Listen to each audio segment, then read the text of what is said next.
Hi guys, my name is Moran. Welcome to my series Getting Personal, where I gather different stories from Reddit, and today we have a fun theme. The older I get, the more I realize that common sense is not that common apparently, because so many problems could have been avoided if some people just got a little bit of common sense. So without further ado, let's dive in and see what's up. Am I the asshole for telling my wife how great my shower/sleep was when she was in the hospital after delivering our baby? My wife, 37 female, recently gave birth to our son. We are living in different countries, a 6-8 hour drive apart, because I, 35 male, went back to full-time school and she can only work in her country. This way she could work during her pregnancy to save up for maternity leave. When her labor started, I was on rotation for my school. I got permission to leave and drove 8 hours to make it there at midnight just in time. She said she had unexpected bleeding and very painful contractions for 2 hours in the waiting room while she waited for a doctor. But by the time I got there, she was peacefully talking to her mother. She got an epidural and asked to wait to push until I arrived. Our baby was born in the middle of the night. She had a third-degree tear and a very large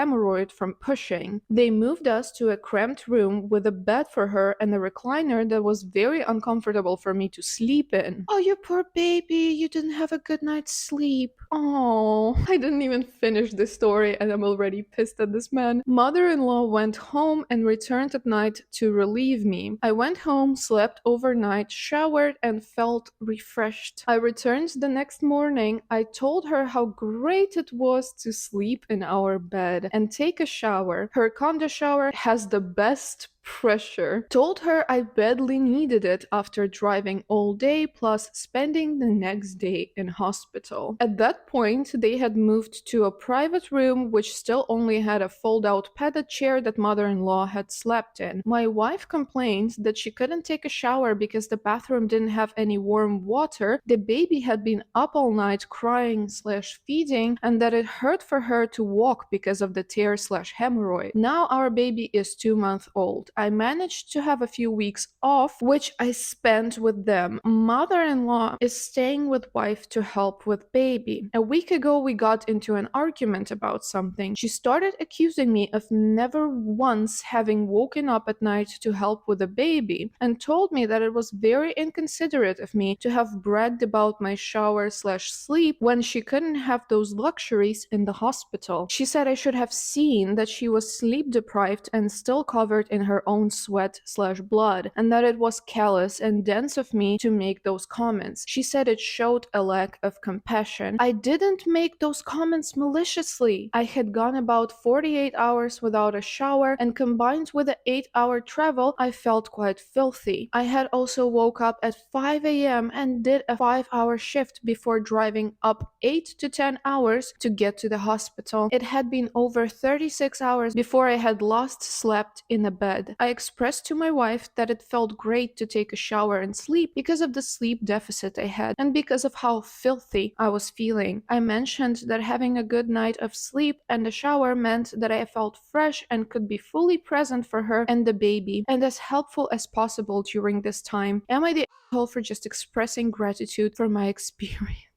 I'm not even sure what this man lacks more, common sense or compassion or just basic self-awareness. Before I get into the shower thing, I want to note that it's been 2 months, right? And then he came home for a few weeks and he didn't even bother to wake up once to help with the baby. And he still is under the impression that he is somehow a good husband and a good dad. Like, this is how it comes across, because he's trying to like weasel his way out of this and pretend that he's actually just good and he didn't mean anything maliciously. And he was driving for like 8 hours, which he then upped to 8/10. Probably he just wanted it to look so much harder. This level of obtuseness, it just pisses me off. You keep talking about your inconvenience, like, oh, I worked and then I drove and then I didn't have a shower and then it was a very uncomfortable chair I had to sleep in, while your wife literally had to endure a whole labor, specifically had 2 hours of very painful contractions without any meds while she was waiting. Then her whole private parts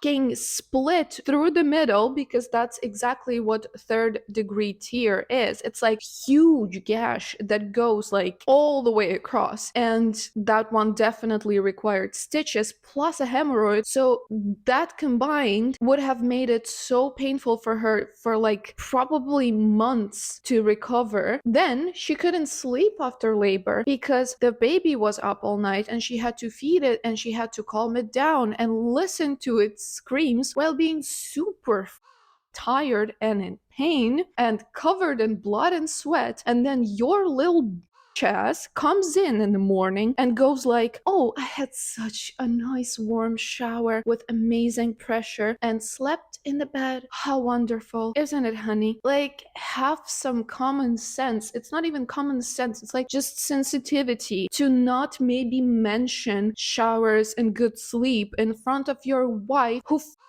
pushed a human out of her vagina. What is not clicking? My answer is hole. Big, massive, hemorrhoid covered hole. Anyway, let's move on to the next story. Am I the for proving that my wife can't do my job? This issue started when my wife left for a week for a girls' trip. The kids are all in school and I took over as the main caregiver when she was gone. It went well, and when she came back she asked if I had trouble. I told her no and everything went smoothly. This started an argument about how I thought it was so easy that she was a stay-at-home mom. It wasn't a good time and I already was pushing her to go back to work part-time since the kids were in school. We have talked about her to start looking around summer. The issue now is I work from home twice a week, and every time she sees my screen or I complain about work, she tells me she can do it. I have talked to her about it and nothing changes. That if she did, it would go smoothly. I thought back on our argument and have asked her about it. She denies it has anything to do with it, so she won't stop, and I had enough of it today. I was trying to figure out why there was an error in my code. She saw what I was doing and told me she could do that. I told her to go ahead and made a copy that she could work on. Well, she tried for about 5 minutes until she gave up. I reiterated that if she can do my job, find the error. This started a huge argument about making her look like an idiot, and now she isn't talking to me. She managed to make herself look like an idiot all by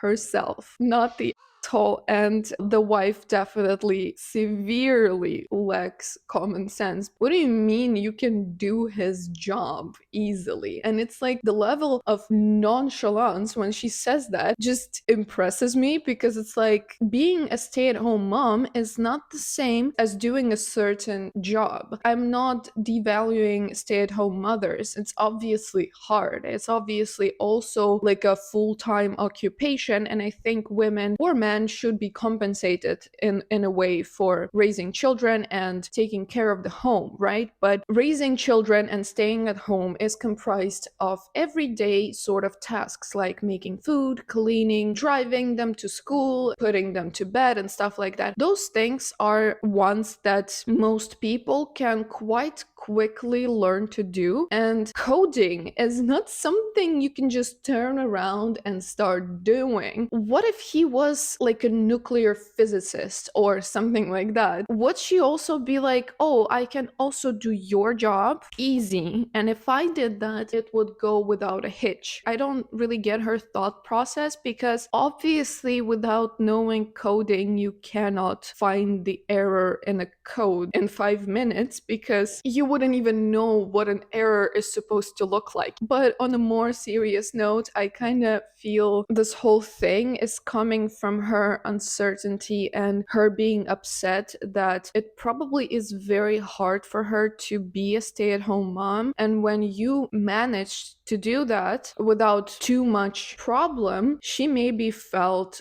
personally attacked, because maybe she was hoping that you're gonna fail miserably and she's gonna be like, aha, you see, you can write your stupid code, but you cannot take care of children and the house. So maybe she was just hoping that your bad experience without her would validate her feelings and would prove her value as a stay-at-home mom. But when that didn't happen, she got angry and defensive because she just wanted you to see how hard it is, and you didn't seem appropriately tired. That being said, her thing with "I can do your job easily," it's just stupid. Let's move to the next one, and it is, am I the for talking about menstruation with someone else's child being a man? My daughter, 11 female, is friends with Julia, 11 female. They met in January. At least once a month, my daughter sleeps at Julia's house. She has never slept at home because we live in another city and it is much easier for her to stay straight at Julia's house, and we pick her up Sunday. This month, we invited her to spend the weekend at home as we were having a barbecue. She agreed, and so did her mother, who I will call Maria. We have a friendly relationship with Maria where we exchange quick messages. We are not best friends, but we trust each other. It was agreed that Julia would stay from Friday night until Sunday afternoon and Maria would pick her up. Today, my wife went out to do some shopping and I stayed with the girls. My daughter screamed my name, and when I got close, she said that Julia was on her period and was crying and that she didn't know what to do, but she had taught her how to put on the pad. She already had her period. I'm not an expert on this subject, but I talked to her to calm her down, asking if it was hurting, if she was feeling anything, and explaining that it was something natural in the female body and that there was nothing wrong. It was a good 10 minutes before she calmed down because she was apologizing since she stained the mattress, etc. After I saw that she relaxed, I called my wife to come to the house as soon as possible to help me, and then I called Maria explaining the situation and what I had done to help. She was very rude and said she was coming to get her. When she arrived and Julia was in the car, she started saying that she thought it was inappropriate for me to have talked to her daughter and that it should have at least been my wife talking and not a man, and that I crossed all possible boundaries. I tried to explain by saying that I just calmed down a child who had no idea what menstruation was and freaking out. She said that even so, me being the father of a friend of hers was not appropriate to have this type of conversation. She left an hour ago and I'm lost. Am I the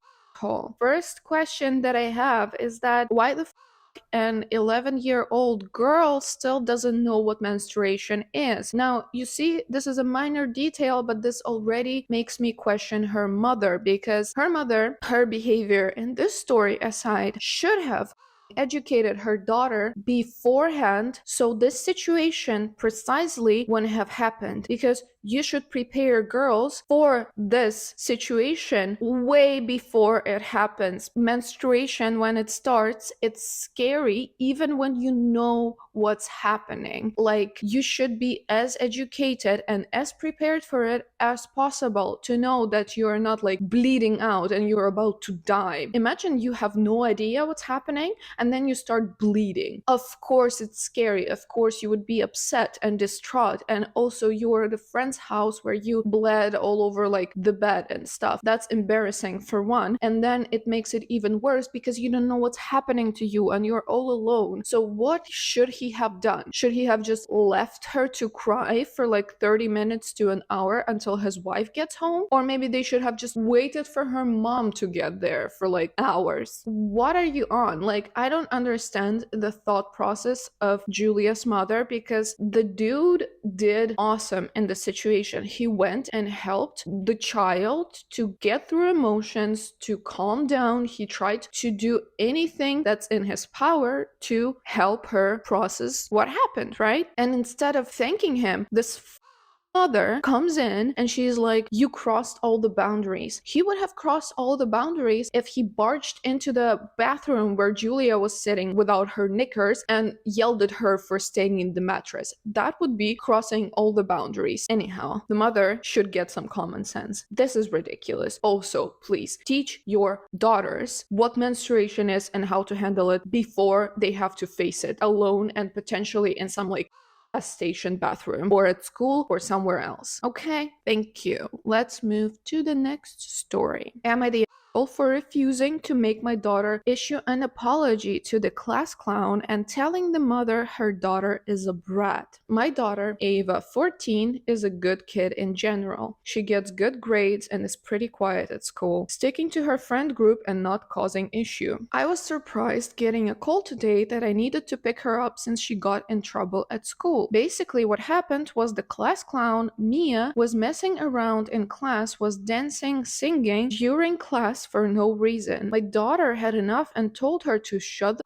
up. No one likes her and that she is the reason no one enjoys school. A student recorded the whole thing. Mia ended up crying and they were both sent to the principal's office. The principal wanted my daughter to give an apology to her. I told them no and that we were leaving. This started the mom telling me her daughter needs an apology. I told her that her kid is a brat and she should learn how to behave in class. That if she wasn't annoying as hell, my daughter wouldn't have snapped after 5 months. She called me a jerk, and my daughter is iffy if she should apologize, so I am writing this. Edit to clear stuff up. This was asked. The teacher was trying to get her back to her seat. This was in the middle of a lesson. She was trying, and Mia was ignoring her and kept going. Also, since some people are confused, this wasn't a one-time thing. According to my daughter, she had 5 months of dealing with Mia and her behavior. Another question I've seen, does she have ADHD? No idea, not my kid. If she does, it might explain some things, but doesn't excuse it. When I was reading this story initially, I had to go back to check the age of the girls multiple times because I couldn't believe that we are talking about literal teenagers. This whole thing seems as something from maybe 5 to 8 year olds, but they are 14. Don't forget that, okay? So we're talking about a 14-year-old girl who will consistently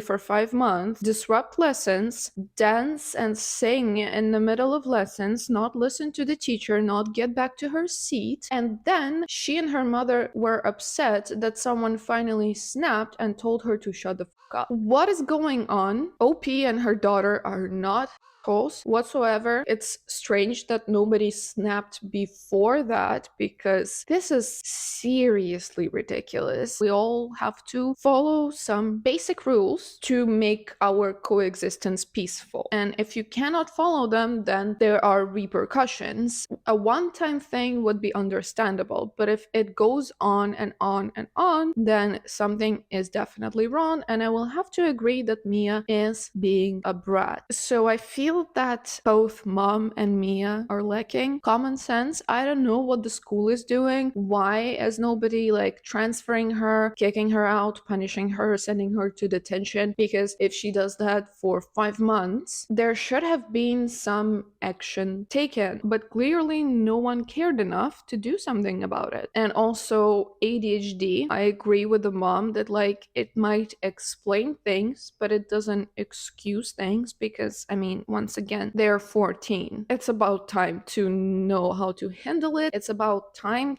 to have a solution for this behavior because not only does she not learn herself, she's not giving other kids the opportunity to actually do what they're supposed to do in school. We also have an update. So some stuff has happened since I posted this. It got out what my daughter did to the other parents, and they have sent me email receipts of how many times they tried to get the school to do something about Mia. Most of the parents are pissed. Ava had to go to the principals. The principal has sent an email about conduct in the classroom and a new policy that if kids disrupt a class, they will be taking action. Don't know what that means yet. All right, because that's gonna help. Great job, principal. Your way to handle an absolute uncontrollable brat is to send an email. Let's just leave those crazy kids behind us and move to the next story. Am I the asshole for telling my friend her baby is the reason no one wants her around? One of my female 24 friends, Anna, also female 24, had a baby around 6 months back. Our friend group is otherwise childless. All of us used to hang out a lot before the baby was born. Baby changed dynamics because Anna wanted to bring the baby everywhere with her, and it's a baby. We tried to plan things around the baby to include Anna, but it always ended up badly. We shouldn't drink because Anna can't drink. We shouldn't be loud because baby needs to sleep. Icing on the cake is her baby is extremely fussy and cries all the time. It was just a downer for the rest of us, so we started hanging out without Anna and her baby. Last weekend, all of us went on a staycation. We had a great time and posted photos and videos on Instagram. Anna saw these and called me to ask why I didn't ask her to come with. I tried telling her it was a last-minute plan and we could only find a child-free resort so as not to hurt her feelings. She called my bluff, sending me pics some random family had posted with kids at the resort. She kept forcing me and I told her we did not want to hang out with her baby. She asked how can I say that about her baby. I asked her to leave it at that, but she wouldn't. I finally told her it's a baby and we are all young. We don't want to live our life around the baby since she chose to have one, that we get to do adult stuff and party all we wanted. Her baby is the only reason she wasn't invited. If she left the baby at home, she could come too. She got pissed off at me and called me an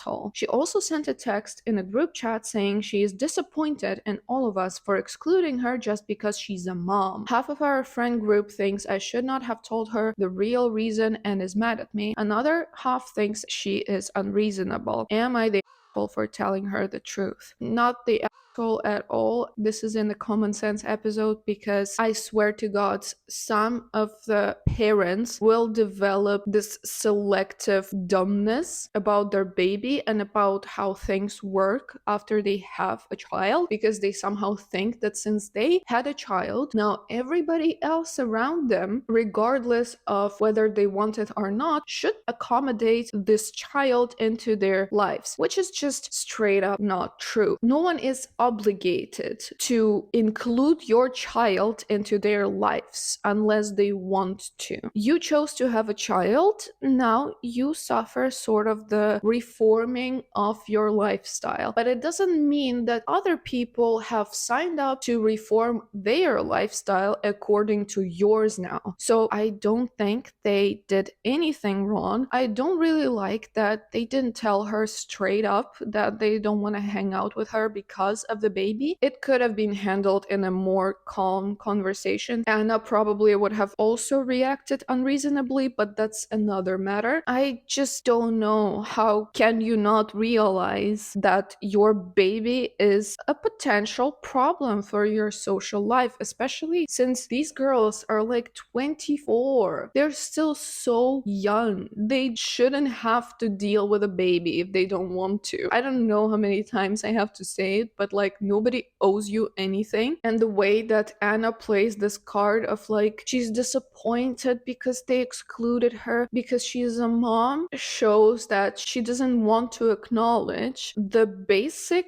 reality. They don't exclude you because you're a mom. They would have taken you with them if you just left your baby somewhere else with someone else for the time. They exclude you because the baby at adult things is annoying. That's it. Let's see the next one. Am I the asshole for not wanting to play a game my girlfriend created? My 27 girlfriend, 24, has been working on a visual novel game as a side project for almost 2 years and recently finished it. She wanted me to play it, but I initially declined since I'm not into visual novels or reading long stories. But after she begged, I gave it a try and played for a good 15 minutes. For a good 15 minutes. What a hero you are. Now I I can tell she put in a lot of effort in the writing and the art, and it was a good start, but I just got tired of reading and stopped. She asked what I thought and wanted me to eventually finish it and tell her what I thought about the choices and the endings, but I told her I had no plans to. She looked shocked and asked if it was boring. I told her no, it's just that I'm not into this type of genre, and she knows I'm not into reading, but asked me to make an exception this time since she made it. I got upset because I think she's being childish and wants to blackmail me into doing something I don't want. After I made it clear I wasn't continuing, she hasn't talked to me. I already know that she's talented and smart, so just because I don't want to play it doesn't mean I don't support her. Some of my friends agree she's being immature, but others think I should be more supportive. So, am I the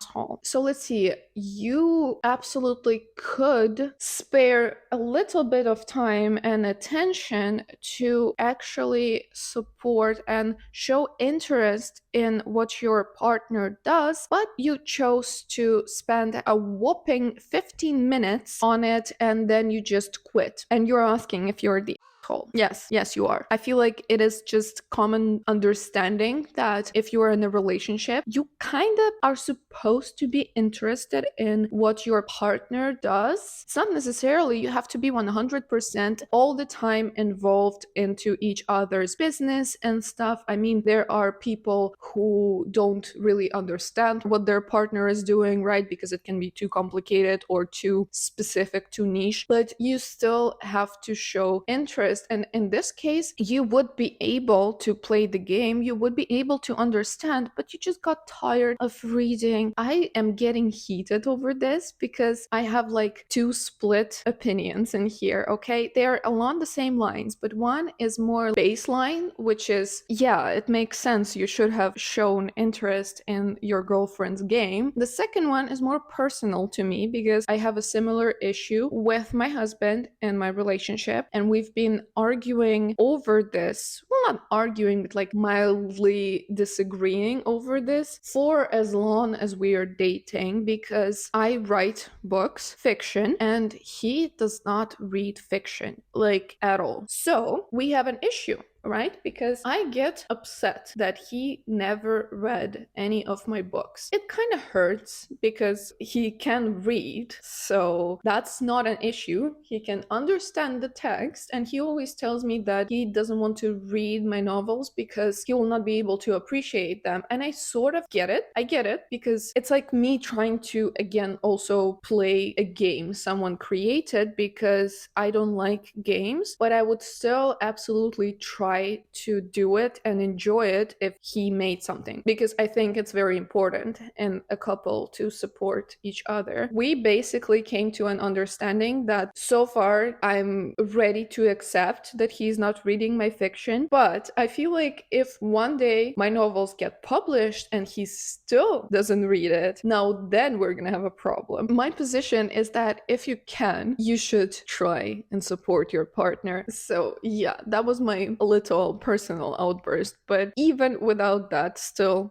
cold. You didn't even last the duration of a regular sitcom episode, and you think it was a good enough effort from your side? Sure, honey. Anyway, the next story is, am I the asshole for keeping Taylor Swift concert tickets? So back in December, I went to an event with my boyfriend and they had raffles and prizes. We agreed before going out that we would buy the 100 pack of tickets, or so I thought. He gave me his cash to hold in my purse. I bought the 100 pack and that put the tickets in for the prizes. Then he asked me for his money and was mad I spent $50 of his money on the tickets. He said I stole from him and shouldn't have spent his money. He said that now he didn't have the money to buy drinks. I gave him $20 of my money, but he basically argued with me throughout the night until he left and went somewhere else. I was left at the event alone, but didn't want to leave until they drew the tickets for the prizes. I ended up winning one of the grand prizes of 2 tickets to see Taylor Swift and 2-night hotel accommodations. Wow, that is actually quite impressive. I was overjoyed, and the next morning he was still mad and sending me $1 million million messages and kept saying I stole from him. So I sent him $50 back and left it at that. We broke up a few days later and I never mentioned anything about winning the tickets. We were separated for 5 months and then got back together in April. Girl, why would you go back to that cheap ass motherfucker? He literally threw a fit over $50. And it's not that $50 is not a large sum of money for some people, but he tried to spin it in a way that you stole from him and like you returned the money. What is happening? I'm so confused. Anyway, let's finish this. I made plans to go to the concert with my best friend during that time, and I finally brought it up that I was planning on going out of town to attend the concert with her. He asked how I got the tickets, and I told him that I won them. He was super mad and is now saying I stole the concert tickets from him. The concert is next week and I don't know what to do. That man is cray cray. I'm flabbergasted. Big word, but I am flabbergasted, exactly. Not the this is insane. What is up with his logical process in his brain? Just seems like a very unreasonable person who thinks that everybody owes him everything, even if you had a misunderstanding where you thought he agreed to buy tickets for both of y'all money, but then it turned out that he actually didn't. You still returned the money. It's not stealing, it's a misunderstanding, and you returned the money. That's it. Nothing else matters.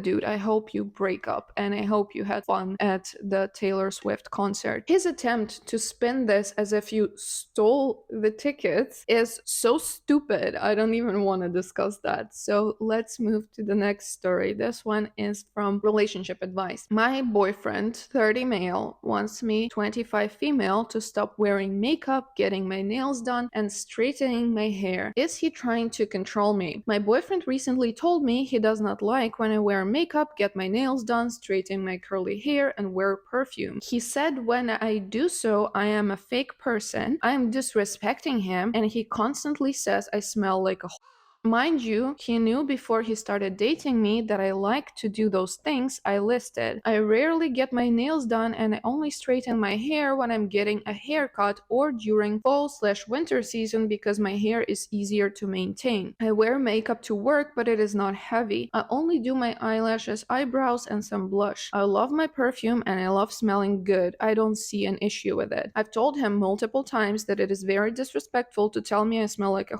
and his rebuttal is that it is what smell like. I told him I feel like he's trying to change me, control me, and disrespect me. He claims he is not. Girl, wake the up. You came to Reddit and you are asking if he's trying to control you when you literally just answered your own question. The man is telling you what to do and what not to do. This is a literal definition of control. Wakey wakey, please leave him before it's too late because this is so abusive. It's just very upsetting. This man is trying to impose his own weird viewpoints on you, and this is one of the common strategies of abusers when they're telling you not to like wear makeup, not to do anything to yourself, not to dress nicely because you look like a or it makes you fake and stuff, but truly the motivation there is you will get unattractive to other people and it's going to be easier for them to control you. These men think that if they will make you as unnoticeable and as plain, as uncared for as possible, it will be much easier to then convince you that you will not leave them because nobody else would be with you. So please run